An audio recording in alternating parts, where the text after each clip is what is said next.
Do you want, and I know there are people who already believe this, do you want enough people armed to stop things like this more often? Is that a better society?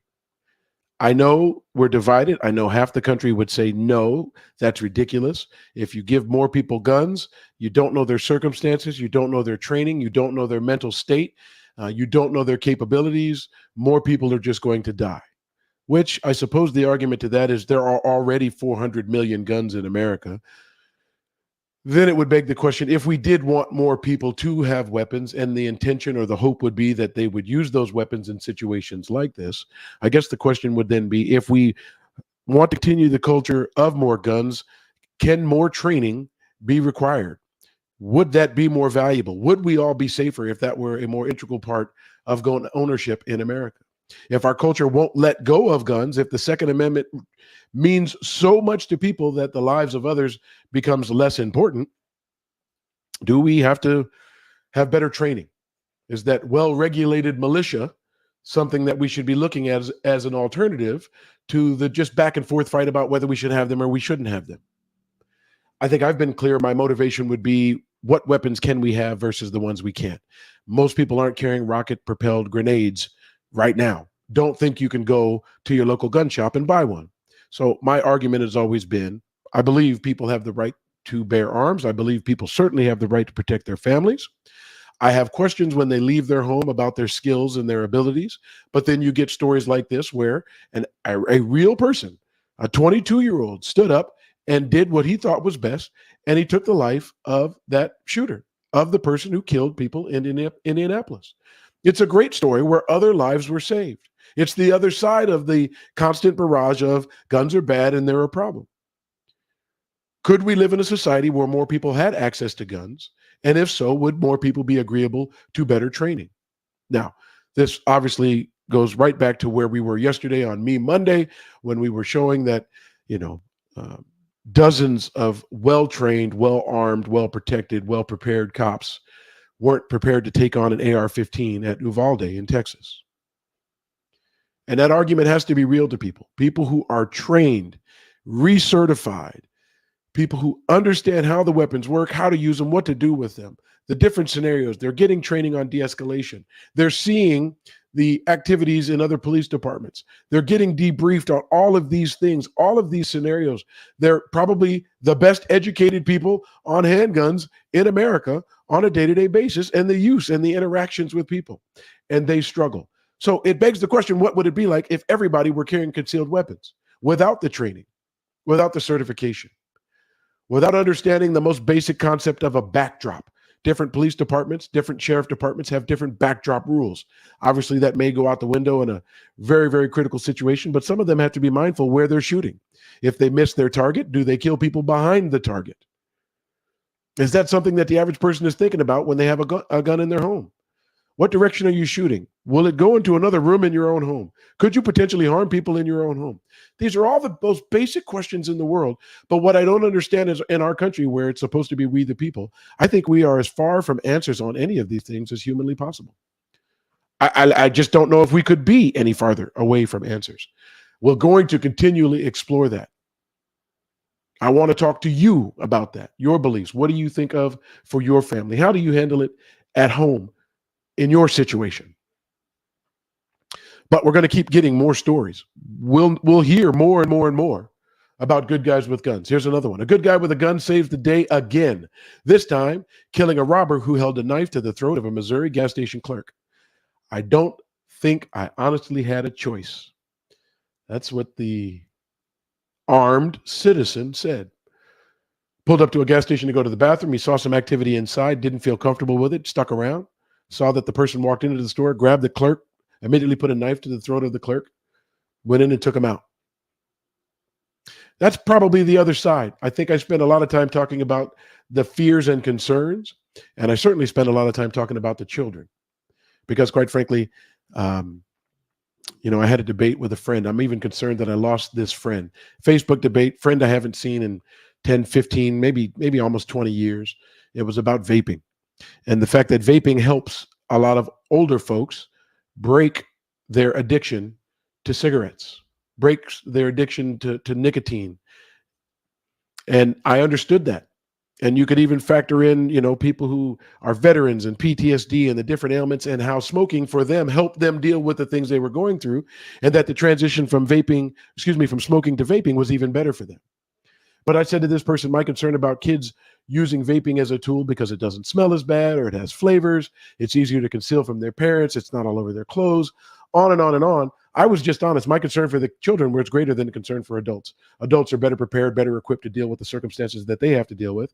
And kids, with the different lures that they have in life, the different pressures, and the ability to conceal it. Quite frankly, if I had to choose between the two, I was going to choose the kids.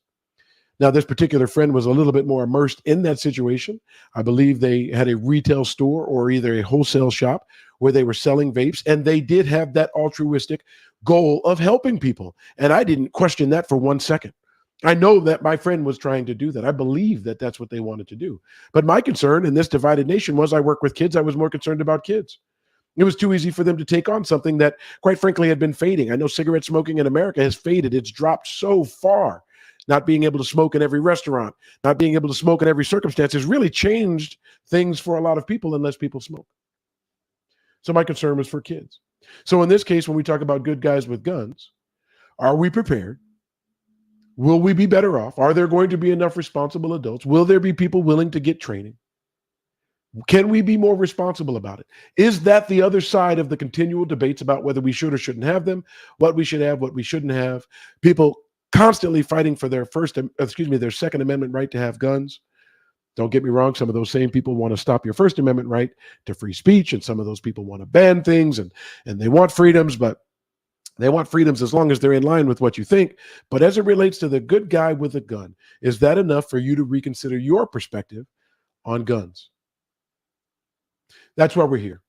Questioning perspectives, trying to get people together, trying to get people to have typical conversations that you might have with a friend that are hard to find in the media, because one side is just telling you that you're crazy and anybody who wants to stop you from owning any type of gun you want is just nuts. And the other side just wants to stop everything, as if one morning we're going to wake up and everybody with a gun and every criminal with a bad intention is just going to walk to the police station, give it up, and maybe get a rebate check. We're so far from rational and civil. We're so far from working together. It won't happen unless we address it. It won't happen unless we talk about it. It won't happen unless we get politicians in office who are willing to have the discussion. Nothing worse to me than a politician who comes in and is predetermined by virtue of doing everything they can to win, that they've taken a position and they haven't considered their constituents beyond winning. It's as if the prize in America, and all of the districts and all the congressional districts and even the states for the senators, it's as if the prize is winning, not the issues that they'll have to tackle after they get in office and face. Some people vote because of a politician's views on A, B, and C. When you get to G and we're talking about guns, they may not even agree with you. But for A, B, and C, those things are really important. And they've taken that on as a priority, and they've decided that they're going to vote for that person. But I don't know that someone who has selected a particular congressional representative who agrees with them on A, B, and C still agrees with them on when we get to letter G in the alphabet and we're talking about guns. We need politicians who are addressing our issues and not our parties. I'm going to keep saying it and keep saying and keep saying it. And the only difference that I'd like to add to this show is you, so that you can keep explaining to others and we can keep having those conversations about why A, B, and C may be good, but G, we need to have a little bit more nuanced approach. We need to address the divide. Me, the people, is not working. And I could show day after day examples of our failures as a society to do anything going in the same direction. We can't even agree on how to keep children safe in schools. I don't know if it gets much lower than that.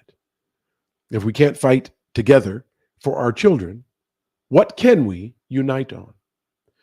I don't have the answers, but I know we're going to keep talking. Today it was about good guys with guns. If we had more of them, would we have less mass murders? If we had more good guys with guns, would people be more accepting of training, background checks, making sure the right good guys have them? Is there a number of good guys that would slow down mass shootings? Are the statistics out there that say in areas where there are concealed permits or where you don't even need a permit to carry a concealed weapon, there are less mass shootings? I don't have all the answers, but I want to have all the conversations.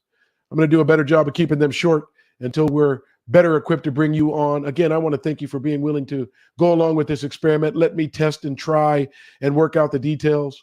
I just know I have a voice and I want to use it. I know I want to put our voices, collective voices, the middle, not the extremes, not the all or nothing folks, the people in the middle, people who get up and go to work and do their best whenever possible to avoid politics, but they know these issues come up and they know these issues have an effect on their lives. They need to be represented too. As we get better at this, I'd like to take on that role as best I can, certainly for the people that I care about, certainly for the people who like to engage politically. Today's short and sweet. Good guys with guns. What do you think about them?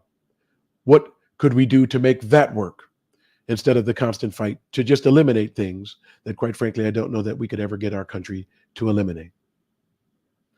Tell us what you think. That's coming soon. That feature, that capability, that goal of mine to have an interactive show with more of you is on the way. Can't thank you enough again for tuning into the Divided States of America show. We're on YouTube Live. We're on Facebook Live. We're on Twitter. It would help me grow this and get better at this if you subscribe on YouTube. If you're watching on Facebook, go to our group, facebook.com/groups/The DSA Show. Want to find us on Twitter? It's at The DSA Show. And on YouTube, the easiest one of all, Divided States of America.show. I really, really appreciate you all being here. I appreciate you enjoying the show, hopefully. And I also want your feedback. You can always email me at host@thedsashow.com. Give me your feedback. Tell me what you think. I have a list of things that need to get better. I have a list of things that work on, but I'd love your feedback too. Again, thank you for tuning into the show today. I'll be back tomorrow at noon Pacific. Thanks for watching the Divided States of America show. If you enjoyed this episode, please consider subscribing to the channel and share this video with your family and friends.